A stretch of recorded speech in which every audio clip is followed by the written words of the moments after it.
मैं आप लोगों को रामचरितमानस की कल की जो मैंने कहानी आपको सुनाई हुई थी, जो रामचरितमानस में सत्य लिखी हुई है, तुलसीदास जी के द्वारा लिखी हुई है, मैं उसी के बारे में पार्ट 2 की जो स्टोरी है मैं आप लोगों को बताने जा रही हूँ। तो चलिए शुरू करते हैं पार्ट 2 की स्टोरी। समुद्र में एक राक्षस, जैसे ही वे समुद्र के पास पहुँचते हैं तो समुद्र में एक राक्षसनी रहा करती थी। उसका नाम माया था। आकाश में उड़ते हुए पक्षियों को भी वह पकड़ लेती थी। आकाश में जो जीव जंतु उड़ा करते थे वह जल में उसकी परछाई देखकर उसे परछाई को पकड़ लेती थी, जिससे वे उड़ नहीं सकते थे और जल में गिर पड़ते थे। इस प्रकार वह सदा आकाश में उड़ने वाले जीवों को खाया करती थी। उसने वही छल हनुमान जी के साथ भी करने के लिए सोचा। हनुमान जी ने तुरंत ही उसका कपट पहचान लिया। पवन सूत्र धीर बुद्धि वीर श्री हनुमान जी उसको मारकर समुद्र पार कर गए। मार करके समुद्र को पार कर गए और वहां जाकर के उन्होंने वन की शोभा को बढ़ाई और भगवान श्री हनुमान जी पुष्प रस के लोभ से भी भौरे के गूंज कर रहे थे। अनेकों प्रकार के वृक्ष फल फूल से सुशोभित थे।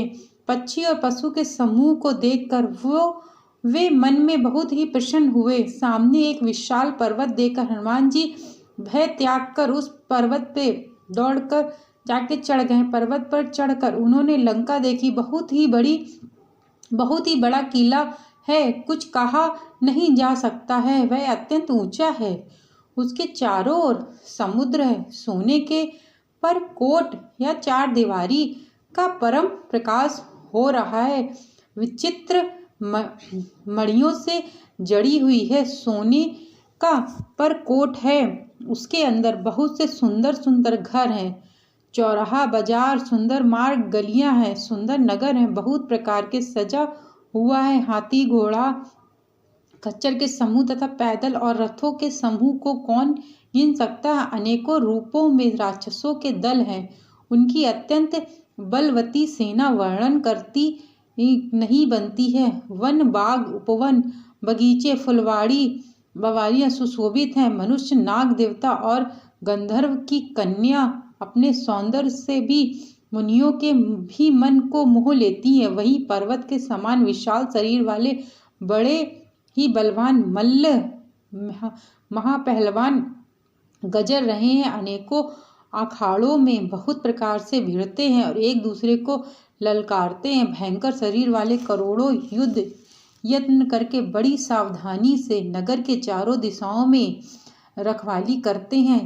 कहीं दृष्टि राक्षस भैंसों मनुष्य गायों गौओं और बकरों को खा रहे हैं। तुलसीदास ने इनकी कथा इसलिए कुछ थोड़ी सी कही है कि यह निश्चित ही श्री रामचंद्र जी के बाण रूपी तीर्थ थे। शरीर को त्याग कर परम गति पावेंगे। नगर के बहुसंख्या रखवाले को देखकर हनुमान जी ने मन में विचार किया कि यह तो अत्यंत छोटा रूप धरूं और रात के समय नगर में प्रवेश करूं। हनुमान जी मच्छर के समान छोटा सा रूप धारण कर नर के रूप में लीला करने वाले भगवान श्री रामचंद्र जी का स्मरण करके लंका को चले। लंका के द्वार पर लंकनी नाम की एक राक्षसनी रहा करती थी।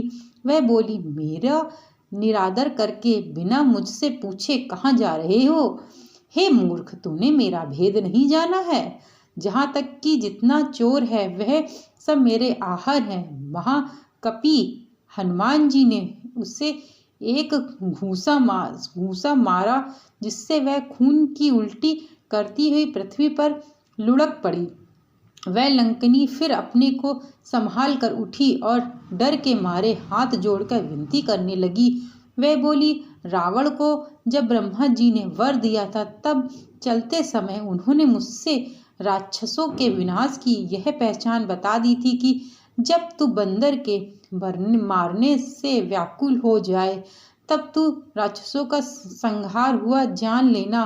हे तात, मेरे बड़े पुण्य है जो मैं श्री रामचंद्र जी के दूत को नेत्र से देख पाई हूँ। हे तात, स्वर्ग और मोक्ष के सब सुखों को तराजू के एक पलड़े में रखा जाए तो भी वे सब मिलकर उस सुख के बराबर नहीं हो सकते जो लव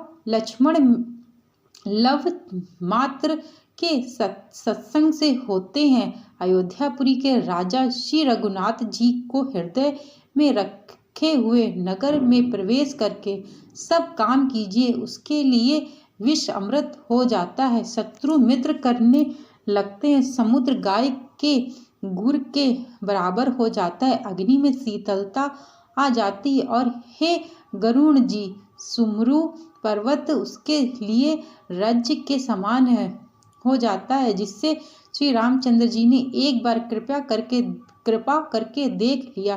तब हनुमान जी ने बहुत सा छोटा रूप धारण किया और भगवान का स्मरण करके नगर में प्रवेश किया। हनुमान जी ने एक एक महल की खोज की, जहाँ जहाँ असंख्य युद्ध देखे। वे रावण के महल में गए, वह अत्यंत विचित्र था, जिसका वर्णन नहीं किया जा सकता। हनुमान जी ने उस रावण को राशन किए देखा, परंतु महल में जानकी जी नहीं दिखाई पड़ी। फिर एक सुंदर महल दिखाई दिया, वहाँ उसमें भगवान का एक अलग मंदिर बना हुआ था। वह महल श्री राम जी के आयुध धनुष बाण के चिन्हों से अंकित था। उसकी शोभा वर्णन नहीं की जा सकती है। वह नवीन तुलसी के वृक्ष समूह को देखकर कपिराज श्री हनुमान जी हर्षित हो उठे। राक्षसों के समूह का निवास स्थान, यहाँ सज्जन साधु पुरुष का निवास कहाँ है? हनुमान जी मन में इस प्रकार तर्क करने लगे तो उसी समय विभीषण जी जगे। उन्होंने राम नाम का स्मरण किया। हनुमान जी ने उन्हें सज्जन जाना और हृदय में हर्षित हुई। हनुमान जी ने विचार किया कि इनसे हट करके परिचय करूंगा, क्योंकि साधु से कार्य की हानि नहीं होती है। ब्राह्मण का रूप धारण करके हनुमान जी ने उन्हें पुकार सुनते ही विभीषण जी उठकर वहां आए, प्रणाम करके कुशल पूछी और कहा कि हे ब्राह्मण देव, आपने अपनी कथा समझा कर कहिए, क्या आप हरि भक्त में से कोई एक हैं? क्योंकि आपको देखकर मेरे हृदय में तो अत्यंत प्रेम उमड़ पड़ा है।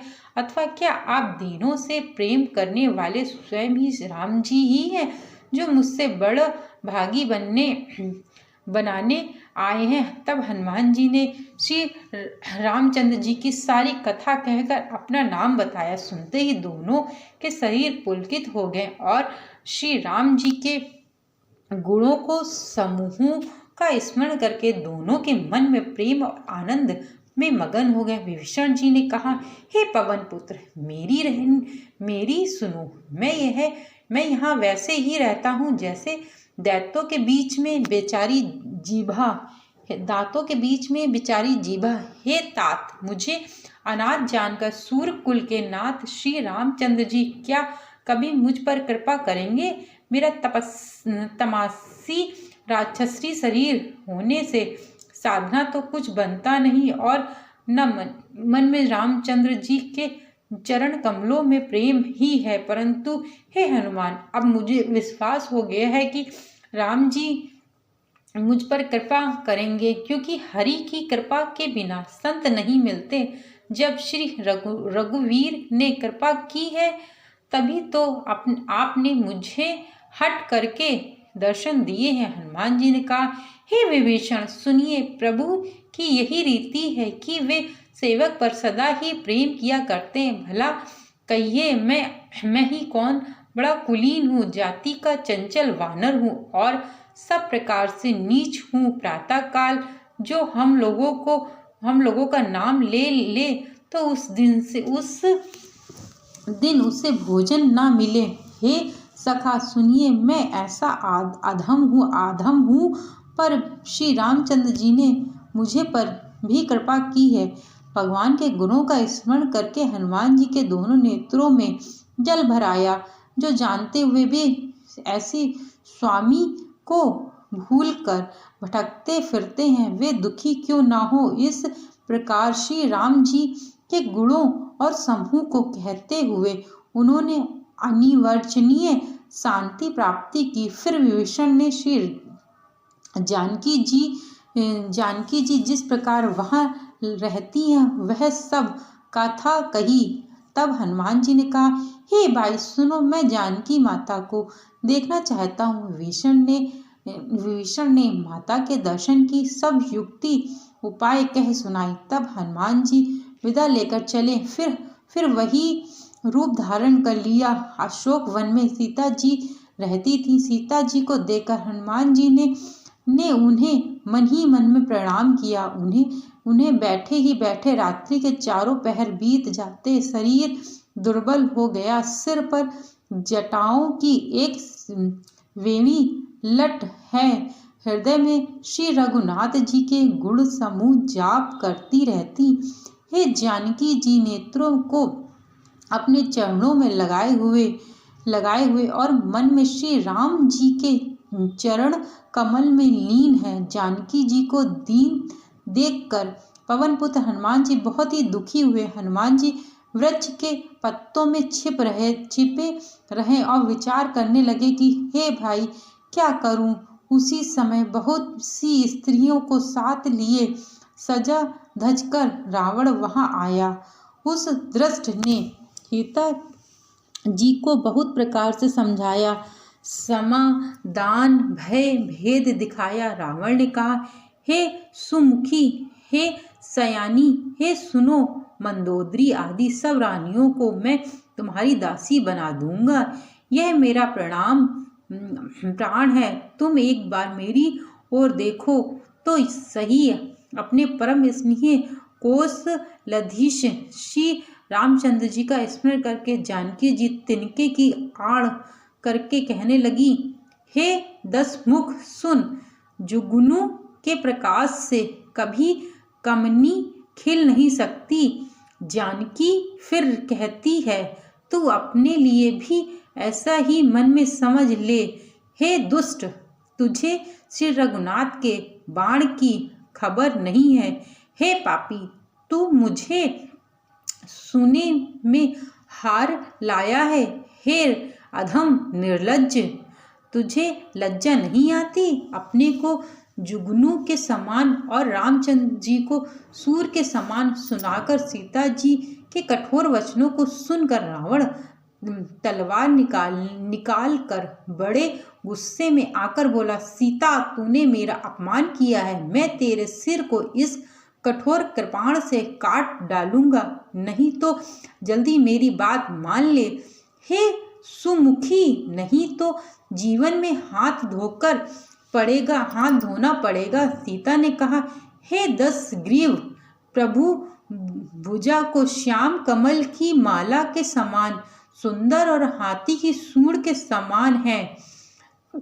ये तो वह भुजा है ही मेरे कंठ में पड़ेगी या मेरी भयंकर तलवार ही राठ सुना। यही मेरा सच्चा प्राण है। सीता जी कहती हैं, हे चंद्रहास, श्री रघुनाथ के वीर की अग्नि से उत्पन्न मेरी बड़ी भारी जलन को तू हार ले। हे तलवार, तू शीतल तीव्र और श्रेष्ठ धारा बहती है, तू मेरे दुखों के बोझ को हर ले। सीता के ये वचन सुनते ही वह मरने दौड़।